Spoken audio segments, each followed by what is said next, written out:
பாரதிய ஜனதா கட்சியின் தேசிய மகளிரணி தலைவர் வானதி சீனிவாசன் நம்மோடு இருக்கிறாங்க. அவங்ககிட்ட சில கேள்விகளை முன்வைப்போம். தமிழகத்தை பொறுத்தவரை அரசியல் களம் எப்படி இருக்குன்னு நினைக்கிறீங்க? அரசியல் களம் மிக பரபரப்பாக ரொம்ப சூடா போயிட்டு இருக்கு. பாரதிய ஜனதா கட்சியை பொறுத்தவரை இந்த அரசியல் களம் முழுவதுமாக எங்களுக்கு சாதகமாக இருப்பதை நாங்கள் எல்லா இடத்துலையும் பார்க்க முடியுது. இந்த இன்னைக்கு செல்வ பெருந்தகை தமிழகத்தினுடைய காங்கிரஸ் கட்சியினுடைய தலைவர் செல்வ பெருந்தகையோட பேட்டியில் நியூஸ் 18 தமிழ்நாடு கொடுத்த பேட்டியில் பிரதமருக்கு வரலாறு தெரியல, வெளியுறவுத்துறை அமைச்சர்கள்ட்ட அது குறித்த தகவல்களை அவர் கேட்டு தெரிந்து கொள்ளணும், வளமான பகுதிகளை மீட்டெடுத்து தான் அதற்கான மற்ற இடங்களை பிரதமர் அவங்க இந்திரா காந்தி கொடுத்திருக்காங்க அப்படின்னு சொல்லியிருக்காரு. உங்க பார்வை? இந்த கச்சத்தீவு பிரச்சனையை பொறுத்த வரைக்கும் இதுவரை தமிழகத்தில் நாடகம் ஆடிக்கொண்டிருந்த திராவிட முன்னேற்ற கழகத்தினுடைய பதில் என்ன என்பதுதான் எங்களோட கேள்வி. கச்சத்தீவை உங்களுக்கு தெரிந்து உங்களுடைய நாலேஜோட தான் அன்றைய பிரதமர் திருமதி இந்திரா காந்தி அவர்கள் கொடுத்திருக்கிறார் என்பது இப்போது தகவல் அறியும் உரிமை சட்டத்தின் கீழாக தெரிய வந்திருக்கு. வரலாறா தான் இருக்கு. அதை நீங்க இப்போ ஒத்துக்கிறீங்க. எந்த மாதிரி பகுதிகளை கொடுத்தாங்க எடுத்தாங்கிறதெல்லாம் பிரச்சனை. கச்சத்தீவை கொடுத்தது யார்?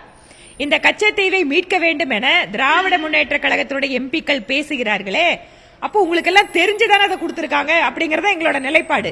அதனால் நாடகம் ஆடிக்கொண்டிருப்பது வரலாறுவை இங்க திரிக்க முயல்கின்ற காங்கிரசும் திராவிட முன்னேற்ற கழகம். அதே வரலாறு தான் நாங்களும் சொல்றோம். இவர்கள் தான் கொடுத்தார்கள் கச்சத்தீவை. நம்முடைய மீனவர்களுக்கு மிகப்பெரிய தலைவலியாக இருக்கக்கூடிய இந்த கச்சத்தீவை தாரை வார்த்தது காங்கிரஸ். இதை உறுதி செய்திருப்பது தகவல். இந்த வரலாற்றினை மக்களுக்கு இதுவரை வராமல் இவர்கள் ஏதோ கச்சத்தீவை மீட்க வேண்டும் என போராடி கொண்டிருந்தார்கள். இப்போது உண்மை வெளியே வந்திருக்கிறது. ஆண்டுகளாக மோடி இந்த கச்சத்தீவை மீட்பதற்கு எடுத்த நடவடிக்கைகள் என்ன அப்படிங்கறது அவருடைய கேள்வியாக இருக்கிறது. உங்க பதில்? கச்சத்தீவை மீட்க வேண்டும் அப்படிங்கிற கோரிக்கை நீங்க எல்லாத்தையும் எடுத்து கொடுத்துருவீங்க. ஆனா ஒரு இன்டர்நேஷனல் ட்ரீட்டில உடனடியாக 10 வருஷத்தில் நாங்க திருப்பி கொண்டு வரணும் அப்படிங்கறது இதை யாரை ஏமாற்றுகின்ற செயல். முதல்ல நீங்க கொடுத்துட்டு அதுக்கப்புறம் அதை எடுக்கணும் நாடகம் ஆடுறதே முதல்ல தப்பு. அதுக்கப்புறம் அதை 10 வருஷம் எடுக்கலைங்கிறாரு. நாங்க இன்னொன்னு சொல்றோம். கச்சத்தீவு விஷயத்தினால மீனவர்கள் பாதிக்கப்படுகின்ற பொழுது 10 ஆண்டுகளாக உங்கள் அரசாங்கம் எத்தனை மீனவர்கள் சுட்டுக் கொல்லப்பட்டார்கள்? 500க்கும் மேற்பட்டோர் உயிரிழந்தார்கள். இன்ற 10 வருஷத்துல மீனவர்களை நாங்க எப்படி காப்பாத்திருக்கோம்? அவர்களுக்கென்று தனி அமைச்சகத்தையே கொடுத்தது நாங்க.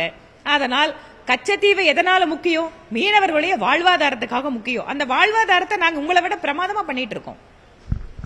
அதாவது கனிமொழி கோயம்புத்தூர்ல பிரச்சாரம் மேற்கொண்ட போது அவர் அண்ணாமலை அவருடைய சொந்த தொகுதியில போட்டியிட முடியல, தொகுதி மாறி போட்டியிடுறாரு. அங்கேயும் அவர் 3வது இடத்துக்கு தான் போட்டியிடுறார் அப்படிங்கறது அவருடைய பரப்புரையில சொன்ன வார்த்தைகள். உங்களுடைய பார்வை?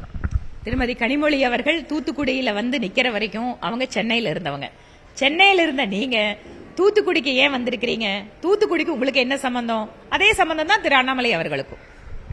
எத்தனை தொகுதிகளில் நீங்க வெற்றி பெற முடியும் நினைக்கிறீங்க தமிழகத்தில்? அதாவது அகில இந்திய அளவில் மீண்டுமாக பாரதிய ஜனதா கட்சி ஆட்சி அமைந்துடும் கருத்து கணிப்புகள் சொன்னாலும் கூட தமிழகத்தில் உங்களுக்கான வாய்ப்புகள் அப்படிங்கிறது மிக அரிதாக இருப்பதாக தான் பார்க்கப்படுகிறது. எத்தனை தொகுதிகளில் உங்க வெற்றி வாய்ப்பு இருக்கும்னு நினைக்கிறீங்க? போட்டியிடுகின்ற அத்தனை தொகுதிகளிலேயும் ஜெயிக்க வேண்டும் என்பதற்குத்தான் உழைத்துக் கொண்டிருக்கிறோம். எங்களுடைய இலக்கு என்பது அகில இந்திய அளவிலே 400-ஐ தாண்ட வேண்டும். தமிழகத்தில் போட்டியிடுகின்ற அத்தனை தொகுதிகளிலேயும் ஜெயிக்க வேண்டும் என்பது எங்களுடைய இலக்கு. ஆசை இலக்குங்கிறது ஒரு வெற்றி பெற முடியும். இலக்கையும் நாங்க ஒன்னா வச்சிருக்கோம். நன்றிங்க.